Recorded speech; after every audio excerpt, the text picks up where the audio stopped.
Kamala Harris does her big town hall, Howard Schultz preps his presidential run, and Democrats talk up Marxism. I'm Ben Shapiro. This is The Ben Shapiro Show.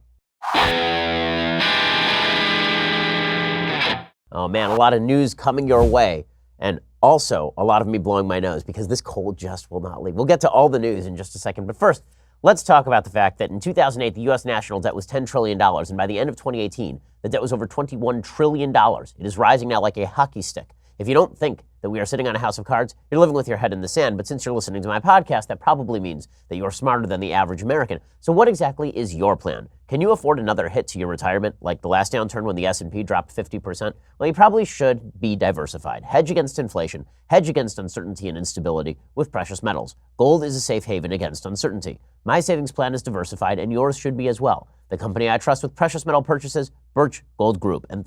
And right now, thanks to a little-known IRS tax law, you can even move that IRA or eligible 401k into an IRA backed by physical gold and silver if that's something that you're interested in doing. Look back historically. When the bottom falls out of everything else, gold does tend to safeguard savings. There's a reason Birch Gold Group has thousands of satisfied customers, countless 5-star reviews, and A+ rating with the Better Business Bureau. Contact Birch Gold Group right now. Get a free information kit on physical precious metals, comprehensive 16-page kit showing how gold and silver can protect your savings, and again, how you could legally move that IRA or 401k out of stocks and bonds and into a precious metals IRA if that's something you're looking for. To get that no-cost, no-obligation kit, just go to birchgold.com/Ben. Again, that is birchgold.com/Ben. All right, so it is obvious that the radical Democratic base has now taken over the entire party because there are no centrists left who are running for president in 2020 in the Democratic Party. It's amazing to watch as members of the media label random members of the Democratic coalition centrists. So they've been making the claim that Kamala Harris, the senator from California, is the new centrist. She's a centrist voice, as opposed to Elizabeth Warren and Bernie Sanders. Now, the reason that they are saying that is because she had a history as a prosecutor. So that means that naturally she is more centrist than a lot of the other Democratic members of the coalition. The only problem is she isn't. And she served as a prosecutor because she felt that would be a gateway to higher office. But the reality is that Kamala Harris is every bit the radical of Elizabeth Warren or Bernie Sanders or Alexandra Ocasio-Cortez or anybody else who you think is the face of the radical Democratic Party. Now, she's getting hit from the left today. And the reason she's being hit from the left is, again, because of that prosecutorial career. There's a clip going around of her speaking at the Commonwealth Club in San Francisco, really nice group of folks. And it's a clip of her back when she was Attorney General of the state of California talking about how she used to prosecute the parents of kids who were truant. Here's what she said. She said, "I believe a child going without an education is tantamount to a crime. So I decided I was going to start prosecuting parents for truancy." Well, that was a little controversial in San Francisco, and you can actually see her laughing in the tape. She says, "Frankly, my staff went bananas. They were very concerned at the time. We didn't know at the time whether I was going to have an opponent in my re-election race. I said, look, I'm done. This is a serious issue. I've got a little capital. I'm going to spend some of it." And this is what we did. We recognized as a prosecutor in law enforcement, I have a huge stick. The school system has a carrot. Let's work in tandem around our collective objective and goal, which is to get those kids in school. Well, the internet was going nuts over this last night because the suggestion is that Kamala Harris was going after parents of kids who are truant. And really what you require is a social worker in these cases. You don't require a police officer. Now, it's kind of fascinating to watch as the left resonates to Kamala Harris despite her record in this particular area. It is also important to note that when she says something should be tantamount to a crime, you as Attorney General do not get to decide what is and is not a crime. You do not get to decide that everything you don't like is now enforceable by the police. If you do, that makes you a centralized government control tyrant, and Kamala Harris does have those tendencies. But all of that is being pushed to the side by the fact that Kamala Harris is an intersectional candidate. She's female and she's black. And that means that she must be a great, great candidate, even if she's spouting the same nonsense that all the other Democratic candidates are spouting ad nauseum. So last night she did a town hall on CNN, and it was just a wonderful example of CNN, again, playing host to a propaganda piece on behalf of a Democrat. So she's in front of a group of people, probably, 400, 500 people maybe. And I love that CNN was like, she did this in Des Moines, Iowa. And CNN was touting this online, like, wow, look at the crowd Kamala Harris can draw. Not to be self-centered here for a second. I have not spoken to a crowd smaller than 500 people in probably 3 years. Okay, and I'm not a senator from California. So it's pretty amazing that people are now touting this as an example of her ability to get people out there. I mean, CNN's broadcasting this thing live. You think CNN is going to be interested in hosting an event that has a bunch of empty seats in the background? In any case, She was asked a bunch of questions about policy, and she proved just how radical she is. So she was specifically asked about private health care insurance. So she is a proponent of Medicare for all, the Bernie Sanders plan that would cost $32 trillion over 10 years. It would double the size of the federal government, and it would also destroy the private sector. Now, there are a lot of folks who say, well, you know, Medicare for all wouldn't destroy the private sector because health insurance would still continue to exist in the private sector. But according to Kamala Harris, she actually wants it to destroy private sector medical insurance. She believes that everybody should be thrown onto government care, that you shouldn't be able to buy private sector health insurance, because once the taxpayer is footing the bill for Medicare, number one, there's not going to be a ton of money left over to pay for private health care insurance. Two, most people are going to be getting their health care insurance through the government of the United States. And three, if you have private health insurers competing with the federal government, that's not good for the federal government, because the federal government is then going to have its care rejected. This is the great hole in a lot of these systems. You can have supplemental health insurance in a lot of nationalized healthcare countries. For example, in Canada, you can get supplemental health insurance, although it took a while for them to allow even that. In Israel now, you can finally get supplemental health insurance. In Australia, most people have private supplemental health care insurance. Medicare for all in Australia is really just for basic care. But for full proponents of Medicare for all, people who believe that the government should cover all costs, it's going to come down to rationing. And it's going to come down to banning private health care insurance. Because remember, let's say that there's a private healthcare insurer, Blue Cross Blue Shield or something, and that private healthcare insurer can offer doctors a better reimbursement rate than Medicare. Well, who do you think the doctors are going to look to in order to get patients? Are they going to look to Medicare, or are they going to look to the private healthcare insurers? That's why many countries have outright banned private healthcare insurance. They don't want to compete with the private sector. They want to crowd the private sector out. So Kamala Harris was asked specifically about this, and she came down full scale on the side of nationalization of the healthcare system and full scale destruction of private health insurance. Here is Kamala Harris doing just that. I believe the solution, and I'm actually feel very strongly about this, is that we need to have Medicare for all. And you don't have to go through the process of going through an insurance company, having them give you approval, going through the paperwork, all of the delay that may require. Who of us has not had that situation where you got to wait for approval and the doctor says, well, I don't know if your insurance company is going to cover this? Let's eliminate all of that. Let's move on. So in other words, 95% of people in the United States have health care from their insurance company via their employer. If you like your doctor, you will not be able to keep your doctor. If you like your plan, you will not be able to keep your plan. She wants to take all of those things directly from you. I mean, this is a massive segment of the United States economy. If you think that you're going to remove legitimately like $1 trillion from American industry with no questions asked, and that people are going to be supremely happy when you take away their health plan, then think again.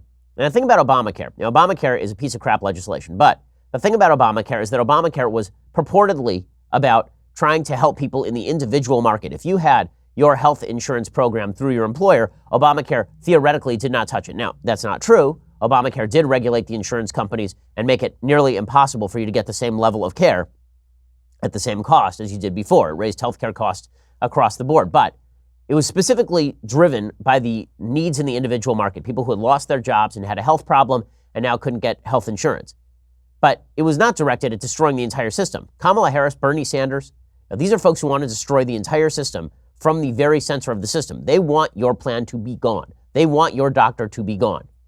It was an amazing statement by Kamala Harris to just come out and say that part. She said the quiet part out loud. Now, everybody knows that that is where this is going, but everybody is pretending that that is not where this is going right now. Right, here's what Kamala Harris actually said. She said she felt very strongly about Medicare for all. And then when she was pressed by Jake Tapper, if that means eliminating private insurance, she said yes. She said yes. She said the idea is everyone gets access to medical care. Okay, and then she said, let's just get rid of it. She said, let's just be done with it. Well, I'm glad that she can summarily dismiss 25% of the American economy right off the top. And by the way, the part of the economy that also happens to generate all of the medical innovation, that also happens to generate all of the profit incentive for doctors to go into the industry in the first place. Democrats are incredibly extreme on this stuff. All Trump should do for the next 2 years of Kamala Harris is, indeed, the Democratic nominee, is play the clip of her over and over and over again saying she's going to take away her health care program. She's going to take away her health insurance. And let's see how the elderly feel about that. Let's see how you feel about that when she says she's taking away health insurance for your child so that you can work with a government bureaucrat. I also love the suggestion by Kamala Harris there that the solution to all of your paperwork ills is the federal government. Since when has that ever been true? Has there been any area of American life in which your life has been made simpler by the federal government? Like less paperwork? I highly doubt it. But that wasn't her only extreme statement of the night. She was also asked specifically about guns, and she said that we should basically ban all semi-automatic weapons in the United States. There is no reason in a civil society that we have assault weapons around communities that can kill babies and police officers. There is no reason why we cannot have reasonable gun safety laws in this country. And guess what, guys? Here's the reality of it also. We're not waiting for a good idea. We have the good ideas, an assault weapons ban, background checks. Okay, so, she then went on and she specifically said, you know what we should do? We should force legislators to look at autopsy photos because, and this is the ugliest part of American politics right now, the idea that if you disagree with Kamala Harris about her gun proposals, it's because you just don't care about the children. If only you cared about the children, then you would agree with her that all semi-automatic weapons in the United States, when she says assault rifles, she means semi-automatic weapons, that all semi-automatic weapons in the United States ought to be banned or confiscated outright. You were talking about hundreds of millions of weapons in the United States. And she suggests that if I oppose her stupid policy, then that's because I don't care about dead kids. Here she is doing this routine. 20 6- and 7-year-old babies were massacred in Connecticut. They failed to act. Here's what I think. I think that somebody should have required, and this is going to sound very harsh, I think somebody should have required all those members of Congress to go in a room, in a locked room, no press, no one, nobody else, and look at the autopsy photographs of those babies. And then you vote your conscience. Okay, so we're going to force them to look at the pictures Kamala Harris wants them to look at in order to get them to change their mind. Okay, fine. If she wants that to be the case, then how about this? How about every Democrat in the United States Congress has to look at a picture of an aborted baby at 22 weeks, and then they can vote their conscience on free choice. Then they can vote their conscience on whether it's okay to slaughter babies in the womb. But people on the left would say, well, that's an emotional appeal. That's not a logical appeal. Well, that's exactly what Kamala Harris is doing there with regard to slaughtered kids in classrooms. The suggestion that I'm supposed to give up my rifle because something bad happened to kids not perpetrated by me and whom by somebody I would have attempted to stop if I'd been there with my gun. Okay, we'll get to more of the extremism of Kamala Harris in just a second. First, let's talk about life insurance. So, I know it's uncomfortable to talk about the fact that we're all going to plot at some point, but because we know that, we also know that we need life insurance. It's just part of being an adult. But, sometimes it's complicated. You do it by word of mouth. You don't know exactly how to go about doing it. This is why you need Policy Genius. Policy Genius has created a website that makes it easy for you to compare quotes, get advice, and get covered. Policy Genius is indeed the easy way to get life insurance. In minutes, you can compare quotes from top insurers and find the coverage you need at a price you can afford. From there, you just apply online, and the advisors at Policy Genius handle all the red tape for you. They will even negotiate your rate with the insurance company. No extra fees, no commission sales agents, just helpful advice and personalized service. And Policy Genius doesn't just do life insurance. Whether you're shopping for disability insurance to protect your income, or homeowners insurance, or auto insurance, they can help you get covered fast. So no matter how much or how little you know about life insurance, you can find the right policy in minutes at PolicyGenius.com. Again, that's PolicyGenius.com. Policy Genius is the easy way to compare and buy life insurance. Go check them out right now. PolicyGenius.com. Go check them out. Okay, so Kamala Harris making the case that we should ban all assault rifles in the country. So far, we're going to ban private health insurance, and we're going to ban all semi-automatic weapons in the United States. But that's not all from Kamala Harris. She also continues by saying that we should basically ban all private vehicles in the United States. She said she backs the Green New Deal. Right? This is the new fresh thing among Democrats is the Green New Deal. Now, as you'll recall, the Green New Deal is this purported piece of legislation that would radically shift the nature of the American economy. The idea is that within a decade, we would be completely carbon fuel free. We would no longer be using gas. We would no longer be using coal. We would be carbon neutral. And the idea here is that we would require a vast shifting of how the American economy works. The cost on this Green New Deal, by the way, would be $18 trillion over the course of the next decade or so. Oh, sorry, I'm underestimating. The Green New Deal, according to PJ Media analysis, would cost $49 trillion in the first 10 years. Right? That's an amazing, amazing statement. But it doesn't matter. The entire left has decided to resonate around all of this. The Green New Deal would include a federal jobs program. It would include getting rid, basically, of all private cars. Right? And here is Kamala Harris supporting it. We've been hearing more about a Green New Deal to fight climate change. You have yet to fully endorse or reject it. Will you fully endorse the Green New Deal tonight?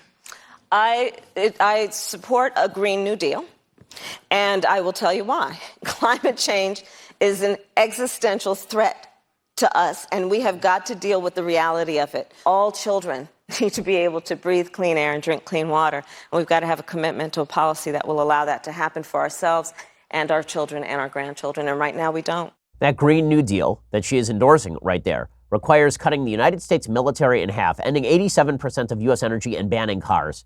Okay, so that is the new program that she is supporting, Kamala Harris. Very exciting stuff. If you think that this is mainstream thought, it is inside the Democratic Party. I mean, it's pretty astonishing. It's pretty astonishing. So far, ban guns, ban private health care, and ban cars. But at least we know she's a moderate. That's the really important thing, is at least we know that Kamala Harris is a big moderate, according to members of the Democratic Party. Then finally, Harris got to her prosecutorial record. So as we say, she's pandering to the left. She's just as left as Bernie Sanders or Elizabeth Warren. And she was asked specifically about her prosecutorial record. And this is where she's going to have a little bit of trouble with the radical left inside her own party. I compare my record to any prosecutor, any elected prosecutor in this country, in terms of the work that I have done to reform the criminal justice system. I am a daughter of parents who met when they were active in the civil rights movement. Nobody had to teach me about the disparities in the criminal justice system. I was born knowing what they are. I made a conscious decision to become a prosecutor because I understood if we're going to reform systems, yes, there is going to be the power that we have on the outside, and also we need to have people on the inside where the decisions are being made. By the way, the question she was asked was why she did not support a bill requiring her office to investigate fatal shootings involving police officers, and her answer was, I'm black and that's why I became a prosecutor, which is not a good answer. Okay, so she's going to get flack from the left and from the right on her prosecutorial record. The good news is that the flack from the left is only going to last so long as the media focus on the question, which is to say, not long at all. They're instead going to focus on the radical leftist policy she takes on, for example, border security. So she was asked last night about her position on a border wall. And she said something so radical that most Democrats, I would think, disagree with it, which is that she will not be in favor of a border wall under any circumstances, even if it means guaranteeing the legal status of so-called dreamers who are already in the United States. Let me be very clear. I'm not going to vote for a wall under any circumstances, and I do support border security. And if we want to talk about that, let's do that. And let's talk about what really accomplishes border security, which is let's upgrade the technology. Let's look at the fact that the folks who are working on border security on the ground know that they need upgraded infrastructure around things like drones, and they need cameras. So, yes, I'm all for increased border security where we need it. I am not for a wall. Okay, so she still can't explain what kind of border security she wants, just something about drones and cameras, but that really doesn't solve any of the question. And saying that she would leave the dreamers hanging, specifically to avoid Trump's program, is pretty amazing stuff. There's an article in the New York Times today that does point out a serious flaw for Kamala Harris. So I've pointed out her prosecutorial record here a couple of times. It is too right-wing for the left and too left-wing for the right. Well, the New York Times has an article today talking about how that could really impact Kamala Harris's race with regard to black voters. So the title of the piece is, Can Kamala Harris Repeat Obama's Success with Black Voters? It's complicated. They say interviews with more than 30 black voters and political leaders in early primary states like South Carolina and her home state, California, show that Ms. Harris faces challenges. She'll have to persuade black activists skeptical of her record as a prosecutor, overcome sexism and a bias on the part of some voters that a female candidate cannot beat President Trump, and work to gain broader support from black men who generally expressed more wariness about Ms. Harris in interviews than black women. She would also need to win over left-leaning young black voters, some of whom were ultimately disenchanted by Mr. Obama's presidency and may value political ideology more than racial solidarity. So she does have some problems in this race. The good news is she may be able to pander her way out of it. So the way she's going to pander her way out of it is by invoking stupidities like mansplaining. She's going to explain that everyone who opposes her is just a sexist. So she was asked about mansplaining last night in a typical left-wing question. Here is the charisma-free Kamala Harris. Given what occurred in 2016 and the current political climate, that a male nominee will have a better chance this time around than a female nominee. Would you please respond to this so that this man has a response ready the next time a man tries to mansplain why a man would make a better nominee? The people who vote, the people who live in this country are smarter than that. They're going to make decisions based on who they believe is the best leader. They're going to make decisions based on who they believe is speaking truth, who is doing it in a way that gives people dignity, doing it in a way that elevates public discourse as opposed to bringing us to the lowest common denominator and base instincts. That's how the voters are going to vote. And that is going to be the basis upon who will win. You know that the question is really hard-hitting when the candidate stands up and applauds the question. I love guys who ask women about mansplaining. That guy, that's a real man's man right there. That guy who asked her about mansplaining. Solid stuff. So that's really exciting. Kamala Harris was also asked about how she would stay on message debating President Trump. Once again, her answer was less than inspiring. Well, first, it's very important that anyone who presents themselves as a leader and wants to be a leader will speak like a leader, and that means speaking with integrity. It means speaking truth. It means speaking in a way that expresses and indicates some level of interest and concern in people other than oneself. Okay, honestly, I think that if she ends up being the candidate for the Democrats, I think Trump has a pretty good shot at beating her. I'll explain why in just a second. Like, really, the more I see her, the more comfortable I am with President Trump running against her. I'll explain in just 1 second. First, let's talk about FrameBridge. They make it super easy and affordable to frame your favorite things, from art prints and posters to the photos sitting on your phone. So you got a bunch of photos on your phone, on your computer, you're not sure what to do with them. You don't want to schlep on over to the local frame store, which is super expensive, and they make you pay a fortune for custom frames. Instead, you should be looking at FrameBridge. With Valentine's Day approaching, you can create a unique and thoughtful gift that will last for years to come. So here's how it works. You just go to framebridge.com and you upload your photo, or they'll send you packaging to safely mail in your physical pieces. Preview your item online in any frame style, choose your favorite, or get free recommendations from their design team. The experts at FrameBridge then custom frame your item and deliver your finished piece directly to your door, ready to hang. Instead of the hundreds you'd pay at a framing store, their prices start at just $39. All shipping is free. Plus, my listeners get 15% off their first order at framebridge.com when they use promo code Shapiro. So my wife and I, we took our 2 kids for vacation in Hawaii, and we did a photo shoot. The photos are beautiful, but we were looking for frames. FrameBridge is the place that we went. Go check them out right now at framebridge.com and use promo code Shapiro. Save an additional 15% off your first order. Again, framebridge.com, promo code Shapiro. Framebridge.com, promo code Shapiro to get 15% off your order. It's a great way to make sure that you are preserving your memories. Okay, so I'm looking at this tape of Kamala Harris last night on CNN, and here's what I'm seeing.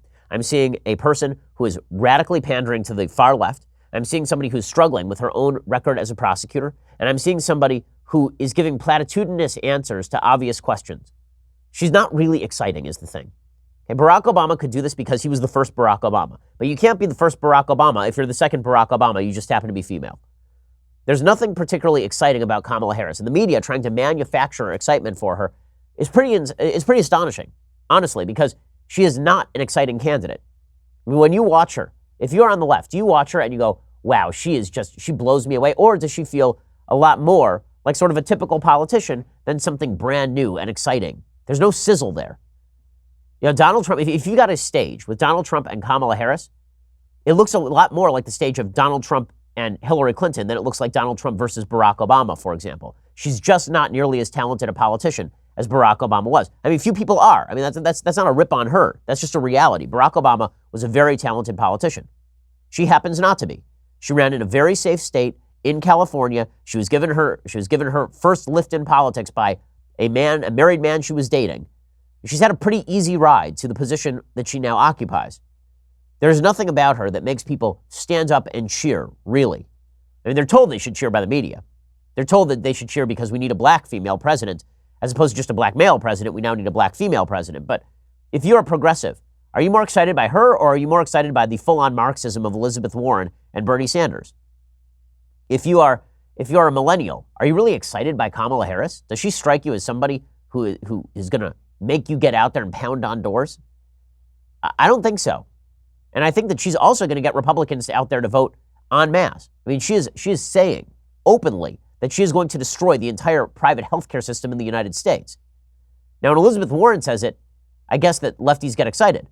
But when Kamala Harris says it, it just feels like she's a government bureaucrat who spent her entire life being a government bureaucrat and doesn't know what she's talking about. So, I don't know. I've got more questions about Kamala Harris's candidacy today than I had yesterday. And I know I'm shifting on this based on new evidence. I was suggesting that she's the front runner. And I think that with all the media attention, she will leap to the front of the pack for a time. But I'm not sure that lasts, because I don't think that she is particularly exciting. Maybe I've got this totally wrong. I just don't get that feeling from her. Now, the way that you know the Democrats are a little bit panicked is by their reaction to Howard Schultz. So Howard Schultz is the former Starbucks CEO, and he is now talking about running for president of the United States. He's talking about running basically as a middle-of-the-road Democrat. And Democrats are panicked about this. I mean, freaking out. So last night, he was doing a book event, and it was a town hall event, and some guy got up and started yelling at Howard Schultz about not running for president. Please don't run for president. You're going to keep Trump in the Oval Office. I am seriously considering running for president as a centrist independent.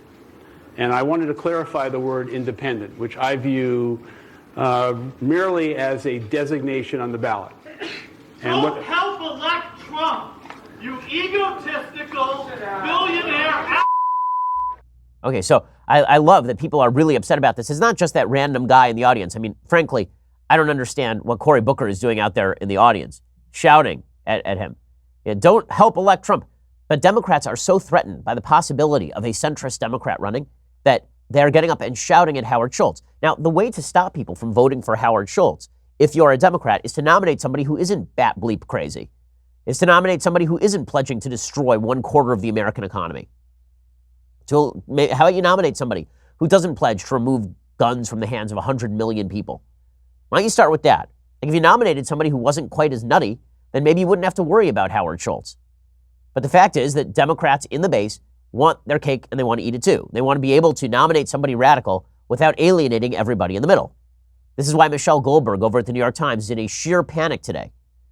Michelle Goldberg, who's legitimately, the stable over at the New York Times is a stable of just awful columnists. It really is amazing. But Michelle Goldberg has a piece today called Howard Schultz, Please Don't Run for President. A bid by an ex-chief of Starbucks would be reckless idiocy. Why would it be any more idiotic than Elizabeth Warren running for president? Well, because Howard Schultz is moderate. So here's what Michelle Goldberg says. She says, unlike Donald Trump, the former Starbucks chief executive Howard Schultz is a genuinely successful businessman who built a company that's become part of the daily lives of people across America.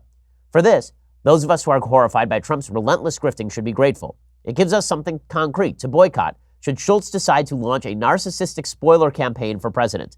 So she's happy that he is associated with Starbucks because then they can boycott Starbucks. Worth noting, Michelle Goldberg is so dumb that she doesn't even recognize that he is the former Starbucks CEO. He is no longer associated with Starbucks. So she's going to boycott a company he's no longer involved in. Brilliant. But here's what Michelle Goldberg writes. I mean, do they even have editors over at the New York Times anymore? She says, he could end up helping get Donald Trump reelected. Schultz appears to share the conviction, endemic among American elites, that the country hungers for a candidate who is socially liberal but fiscally conservative. After all, if you're rich, you probably know a lot of people like this. I'm socially liberal, fiscally conservative centrist, who would love to vote for a rational Democrat and get Trump out of the White House, a chief executive of a major bank who wanted to remain anonymous recently told Politico, lamenting Michael Bloomberg's poor odds in a Democratic primary. But this frustrated executive's politics aren't widely shared by people who haven't been to Davos. In a 2017 study, the political scientist Lee Drutman plotted the 2016 electorate along two axes, one dealing with social issues and identity, the other with economics and trade. Only 3.8% of voters fell into the socially liberal, economically conservative quadrant. So then, here's the question. What is Michelle Goldberg so scared of? Why is she so scared? Like, what's she worried about? If nobody in the Democratic Party is going to vote for this guy, then what is she worried about? Is she worried about, what's her face, Marianne Williamson, who announced she's going to run for president? Is she worried about Marianne Williamson? Like, why isn't there a column in the New York Times about the kooky yoga instructors who are going to vote for Marianne Williamson? The answer is nobody knows who she is, and she's not going to win any votes. So if there's no constituency for Howard Schultz, why is Michelle Goldberg all upset about his possible candidacy? So here's what she says. She says, Bloomberg's research underscores the folly of Schultz's trial balloon. On Monday, Bloomberg, who is contemplating a 2020 run as a Democrat, put out a statement that seemed aimed at Schultz, though it didn't mention him by name. In 2020, the great likelihood is that an independent would just split the anti-Trump vote and end up re-electing the president, wrote Bloomberg. That's a risk I refused to run in 2016, and we can't afford to run it now. By flirting with such a risk, Schultz is demonstrating a level of megalomaniacal recklessness that is itself disqualifying. So the fact that Schultz thinks maybe I should run a race because there's a bunch of people who don't like either party, that's megalomaniacal now.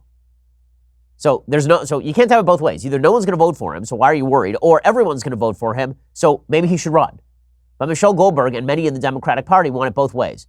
They know they're too radical for the American people, and it freaks them out that somebody might be running a third-party candidacy that could damage a beloved candidate like Elizabeth Warren or Kamala Harris or Bernie Sanders. Okay, in just a second, I want to get to more of Howard Schultz's program and why Democrats should feel threatened by it. First, let's talk about the coffee you had this morning. Now, was it that good?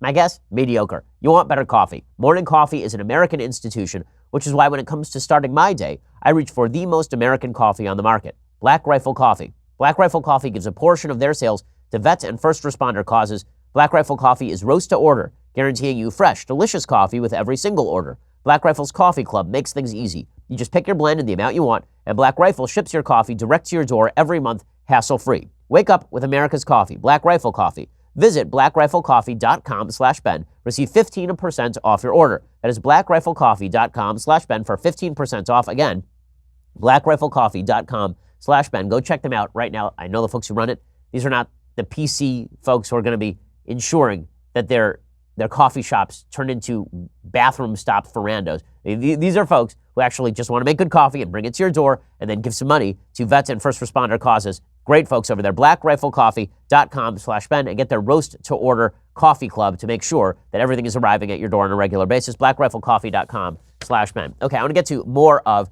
Howard Schultz and democratic radicalism in just a second. But first, you're going to have to go subscribe over at dailywire.com. $9.99 a month gets you a subscription to Daily Wire. When you do that, rest of this show live, rest of Klavan's show live, rest of Knowles' show live. Most importantly, an extra 2 hours of yours truly each and every day. You can hear that I'm sick. You know why? Because I'm slaving away for you people.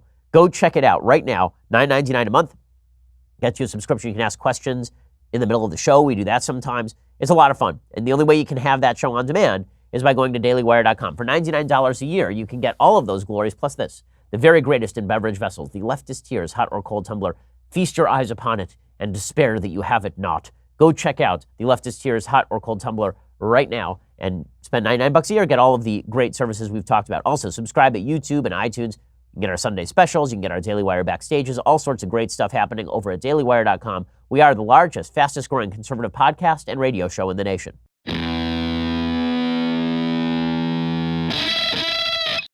So Democrats are in a full-scale state of panic over Howard Schultz, and he's actually building out a team. He has now hired ex-Obama aide Bill Burton as a communications advisor, as the former CEO, Starbucks CEO, Mull's running for president in 2020. He's adding people on both the right and the left to his campaign. Burton is looking to bring on other public relations representatives in order to promote Schultz's story of being raised in Brooklyn, New York, to becoming a prominent executive in the business industry. The addition of Burton could potentially boost Schultz's elite PR team, which already includes Steve Schmidt, who used to be a vice chairman at Edelman and managed John McCain's presidential campaigns. This could be a true, quote-unquote, centrist campaign. Now, what's fascinating is that the left feels that they have not adequately served their base. You're not seeing a lot of people who are Trump fans who are deeply worried about Howard Schultz's campaign, about Schultz playing spoiler. Why? Well, because conservatives are pretty conservative, and Bloomberg and Schultz is not conservative enough for them. But folks on the left feel that they have sort of had to put one leg on each stilt. They've got one leg on the more moderate stilt, and they've got one leg on the radical stilt. And the radical stilt is moving away from the other stilt very quickly. And that means pretty soon they're going to lose their balance, opening a way for a third-party candidate to win maybe 15, 20% of the vote. So Trump could then win 43, 44% of the vote. Howard Schultz picks up 15% of the vote, and the Democrat loses the race. Right? That is what they are worried about right now. And they should worry about that. Again, the solution would be not to be radical crazy people, but they can't do that because it turns out they're radical crazy people, so they're not going to do that.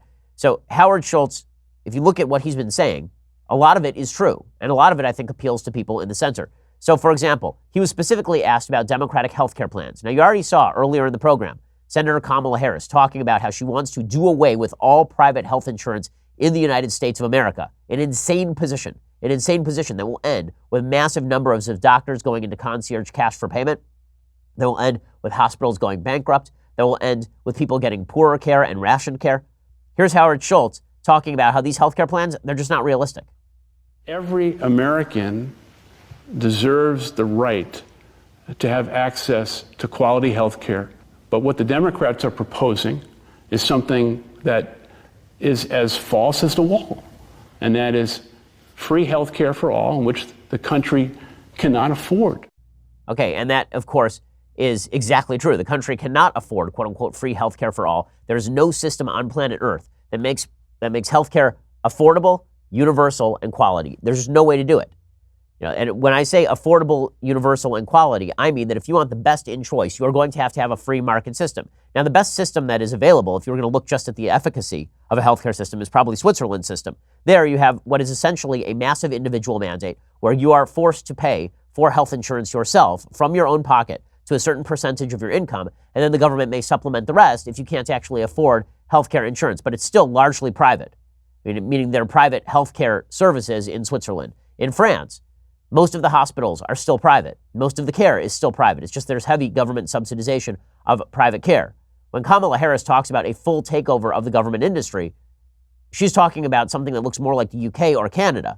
And that is a radical shift from what we have in the United States. By the way, the French healthcare system, which looks a lot more like the United States' healthcare system actually than it looks like Canada or the UK, even the French healthcare system right now is experiencing massive shortages of doctors in the very near future. Because it turns out that when government pays reimbursement rates, those reimbursement rates are not high enough to keep doctors in the industry. In other words, when it comes to healthcare policy, if you actually want the best, what you need is a free market. If you want universality, you need some sort of safety net. In the United States, we have Medicaid, we have Medicare. These are safety nets that exist on the governmental level. I would prefer that most of the social safety net be devolved to the local level and that communities be responsible for picking up the slack for people who are members of those communities, as opposed to these massive federal programs. But nobody in the United States is really very much in favor of the abolition of everyone's health insurance programs. When Schultz says we can't afford this, when Schultz says it's going to bankrupt the country, he's exactly right about that. He's exactly right. And the fact is, again, the United States' health problems in the United States don't match up to Norway. Like, the people in the United States are not the same as the people in Norway. You can't compare the two in terms of health problems, in terms of diversity, in terms of age, in terms of income. It's just not comparable. But I love that Democrats have this one-size-fits-all solution that most Americans don't like. So Schultz is more moderate on this, and it's a reason why Democrats feel threatened by him. And then there's Howard Schultz on the debt. So here is Schultz talking about a problem that no one wants to talk about, the fact that we have $21 trillion in debt in the United States economy right now. I think the greatest threat domestically to the country is this $21 trillion debt hanging over the cloud of America and future generations. And the fact that interest rates are going up, we're going to be paying close to over $400 billion in interest expense, which I think is the number one or number two issue in terms of federal expense to the country.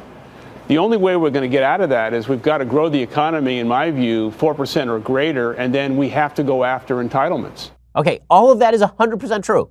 Okay, what he's saying there is more conservative than what Donald Trump has said on the issue. Trump himself said he didn't want to touch entitlements. You need to touch entitlements. Honestly, if Howard Schultz runs as an independent on this platform, it's doubtful a lot of Republicans are going to break with Trump just because Trump is such a polarizing figure. You either love him or you hate him at this point. But are there middle-of-the-road Democrats who will break for Howard Schultz? I think there are, and I think that's why these people are scared to death of him. I think they are scared to death that Michael Bloomberg or Howard Schultz runs and that Howard Schultz wins 15, 20% of the vote. They are scared to death. They don't have anyone electrifying who is currently running. They need somebody who's going to win 50% of the vote, and the possibility of a serious third-party candidacy doing damage is very real. Americans don't like either party right now. Look at the polls. When Howard Schultz blasts both parties, he is not wrong. Here is Schultz blasting both parties the other day. Both parties are consistently not doing what's necessary on behalf of the American people and are engaged every single day in revenge politics. Well, we are sitting today with approximately $21.5 trillion of debt, which is a reckless example, not only of Republicans, but of Democrats as well, as a reckless failure of their constitutional responsibility. Okay, all of this is true. And again, if I'm a Democrat, I'm scared of Howard Schultz, which is why they're screaming at him right now. Now, meanwhile, does that mean that they're going to change their policies? Of course not. It means they're going to keep doubling down on radicalism and then hope that Howard Schultz withdraws out of the goodness of his heart and that the American people reject him simply because they hate Trump so much. So Jamelle Bouie, another leftist on the New York Times editorial board, which is just what they need. They need another member of the leftist cadre over at the New York Times. Very important. They must never hire an actual conservative. There's still, by the way, not a single person of whom I am aware who is on the editorial board or who writes columns for the Washington Post, for the New York Times, for Time Magazine, for any of these places who plans on voting for Trump in 2020. Not one, which is amazing because half the country is going to vote for Trump. But Jamelle Bouie was recently hired over at the New York Times, and he has an article today about how Ocasio-Cortez, Warren, and Sanders are the future of the United States and how they represent the history of the United States. Now, they may in fact be the future of the United States if the future of the United States is suicide. But the case that America's history is deeply intertwined with radical redistributionism is simply nonsense. Nonetheless, Democrats are going to continue to make this case. They feel like Trump's unpopularity is a window for them to push as hard left as they want to push. So here's Jamel Bouie. He says, an old but still potent critique has reemerged in American politics, one that holds concentrated wealth and perhaps American capitalism itself as inimical to the democratic society we want to build. The basic idea holds capitalism as at best, an uneasy partner with our democratic values. At worst, it erodes them completely, undermining the social and material basis of Republican citizenship as envisioned by the American revolutionaries. Since the start of the new year, this thinking has become especially prominent. And then he quotes Alexandra Ocasio-Cortez and Elizabeth Warren. This is idiocy, of course. The idea that capitalism is inimical to American democratic values, it's just not true. Now, aristocratic concentration of wealth is inimical to American values. If you read Alexis de Tocqueville, if you read Thomas Jefferson, if you read the Founding Fathers, one of the things that they were hoping to escape in Europe was this idea of an aristocratic wealth system in which the centralized government passed on favors to a select few. That they were seeking to avoid. But a free market system where people can freely alienate their labor and trade goods and services for other goods and services, that was something all the founders were in favor of. Now, the United States was also uniquely blessed. De Tocqueville talks about this. The United States was uniquely blessed with an extraordinary level of middle-class development, specifically because we lived on a relatively uncultivated continent with lots of free land for everybody. So it wasn't that hard to go out there, stake your claim, and suddenly you were a middle-class farmer. But the idea that the solution was for government to forcibly redistribute wealth, that was something that the founders never contemplated and set up a government to prevent. Yet Jamel Bouie makes the case that America has always been in favor of such redistributionism. Shall we say the evidence is rather scanty of this? So here is his suggestion. He says, most Americans tend not to think of these egalitarian, even anti-capitalist sentiments as part of the nation's intellectual heritage. But Warren, Ocasio-Cortez, and similarly situated politicians like Bernie Sanders are drawing on influential currents in American political history. Well, first of all, I should note that here he is ripping off Joseph Ellis's new book about the Founding Fathers, which has some serious problems. I've recommended it on the show, but it's got some serious selective reading problems. Here's Jamel Bouie again. He says, some of those stretch back to the founding era. Despite his own status as a wealthy slaveholder, Thomas Jefferson was wary of extreme disparities of wealth and thought it was incompatible with Republican political ideals. Commenting on the consequences of this enormous inequality producing so much misery to the bulk of mankind in Europe, he described his position in a famous letter to James Madison in 1785. Whenever there is in any country uncultivated lands and unemployed poor, it is clear that the laws of property have been so far extended as to violate natural right. The earth is given as a common stock for man to labor and live on. If, for the encouragement of industry, we allow it to be appropriated, we must take care that other employment must be furnished to those excluded from the appropriation. Okay, what he's specifically talking about there is the idea that rich people are going to have control of all the land and poor people won't be able to work on the land. Well, that's written into American law. There's something called adverse possession in American law, in which if I buy a huge tract of land and I don't do anything with it for 20 years, and you, without my knowledge, go and cultivate a piece of that land and turn it into your family farm, you actually now have possession of it under American law. Well, he's certainly not talking about the forcible extraction of wealth from people. But the key part of that phrase, when Jefferson is writing, is whenever there is in any country uncultivated lands and unemployed poor. Okay, well, where are the uncultivated lands? And then, I love this, he just fast forwards to Eugene Debs. No stop in the middle. So Jamel Bouie goes from Thomas Jefferson, who is a radical decentralized power guy. He didn't want power centralized in a government at all. Jefferson was closer to anarcho-capitalism than he was to a centralized government Marxism. I love this. Jamel Bouie skips from misrepresentation of Jefferson forward to Eugene Debs, an actual socialist in the early 20th century, and then suggests that socialism is written into the American Compact. You may miss some folks, like in between and around, and like in the Constitution and the Federalist Papers, and like all of American history you may have missed there. But I guess if you quote Eugene Debs, who is legitimately a socialist, then I suppose that we're on solid ground now. Jamel Bouie concludes, by the end of the 20th centuries, the insights of the New Deal period had been smothered by corporate power and its political allies with predictable consequences. We live with a narrow politics where democratic deliberation rarely touches the fundamental questions of power and ownership. Well, that's weird because it seems to me that every 5 seconds we're discussing how much wealth to expropriate from people who have already paid their taxes. He says, as Americans across the political spectrum gear up to try to deny President Trump a second term in office, all of this may seem divisive, a distraction from the emergency at hand. Just the opposite is true. Trump's presidency is a symptom of profound democratic weakness. Should he lose in 2020, that will be the beginning of a recovery. We'll still need to rethink and rebuild our democracy, and that has to include a reimagining of the economy on which it rests. Okay, so the Democrats have made a mistake here. They are misinterpreting dislike for President Trump, who is, in truth, a relatively unlikable fellow. They are now misinterpreting lack of support for President Trump with support of full-scale Eugene V. Debs socialism. And then they wonder why maybe Howard Schultz is dangerous to their program. And all they have to do is not be crazy, and they can't even do that. It's just amazing. Okay, time for some things I like and then some things that I hate. So, things that I like today. America's an amazing place. So there was an Air Force veteran with no family, and he passed away.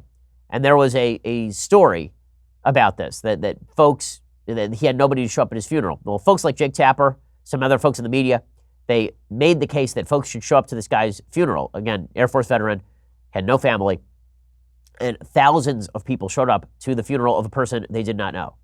That's an amazing thing. Here's a picture, if you can't see it, of a line of cars. It's like Field of Dreams, a line of cars stretching off into the horizon for people showing up to pay homage to an Air Force veteran with no family who is buried after fears that no one would actually attend his funeral.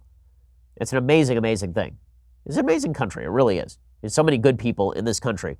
And the fact that some people in politics want to polarize us from one another so we can attack each other's wealth or attack each other by identity group, it's really gross. This is what America is all about. People showing up to the funeral of a person who they didn't even know. You know, the highest form of charity, it says in Jewish thought, is going to somebody's funeral because it's charity that can never be reciprocated, obviously. The fact that Americans still understand that they owe something to veterans with whom they are not related, it's an amazing thing. Okay, other things that I like today. So it's amazing how members of the LGBT community are considered a one giant kind of intellectual block. That obviously is not true.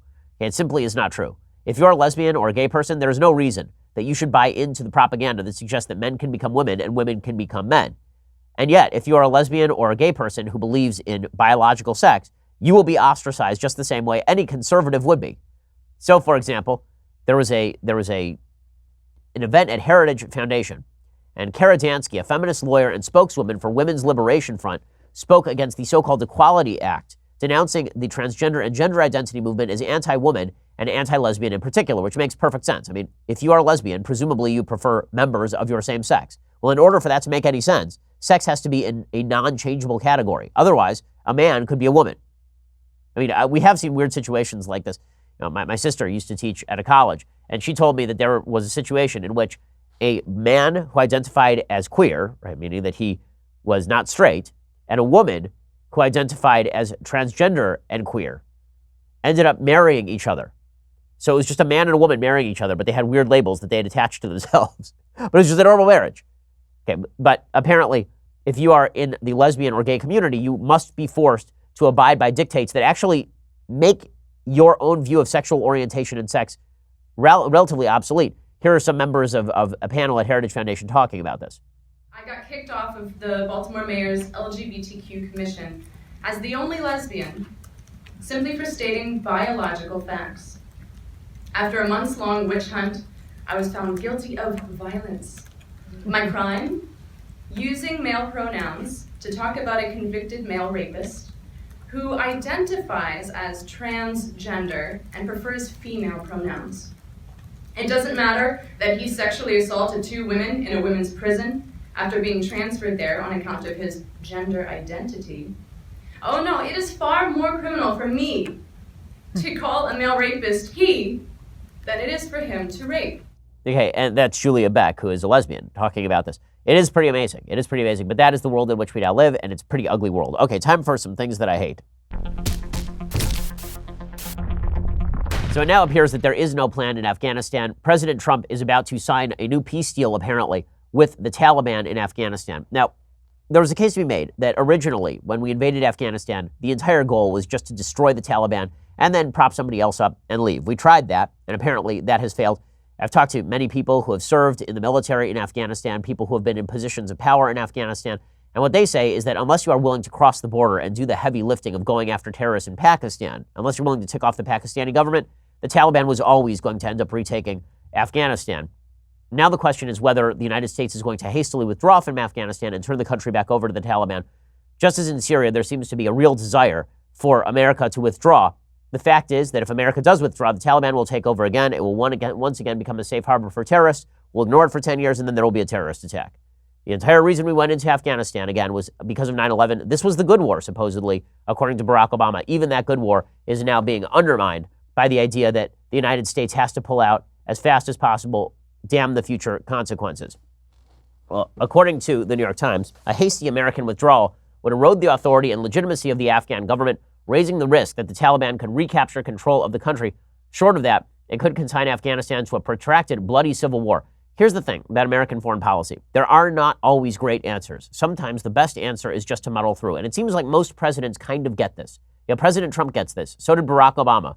And Barack Obama wanted to pull out of Afghanistan too. He didn't, because once you get in that chair and information comes across your desk, you now have to make difficult decisions. It's easy to campaign on the isolationism that is popular among Americans. It is much harder to govern from that popular isolationism when you want to keep America safe. All of which suggests the American people should get real about their own foreign policy. If you want to be safe, that means that we are going to have to be in places that are uncomfortable. If, however, you are willing to take the sacrifice of Americans at home being in more danger, then you can be a little bit more isolationist than you might otherwise necessarily be. But let's be straight about the choices that are being made. Let's not fib and say we can have everything, a fully isolationist foreign policy and a less dangerous world. It doesn't work that way. Alrighty. Well, we will be back here a little bit later with 2 more hours, if my cold can bear it. We'll see you there later, or we'll see you here tomorrow. I'm Ben Shapiro. This is The Ben Shapiro Show. The Ben Shapiro Show is produced by Senya Villarreal, executive producer Jeremy Boring, senior producer Jonathan Hay. Our supervising producer is Mathis Glover, and our technical producer is Austin Stevens. Edited by Adam Sayevitz. Audio is mixed by Mike Caromina. Hair and makeup is by Jesua Olvera. Production assistant Nick Sheehan. The Ben Shapiro Show is a Daily Wire production. Copyright Daily Wire 2019.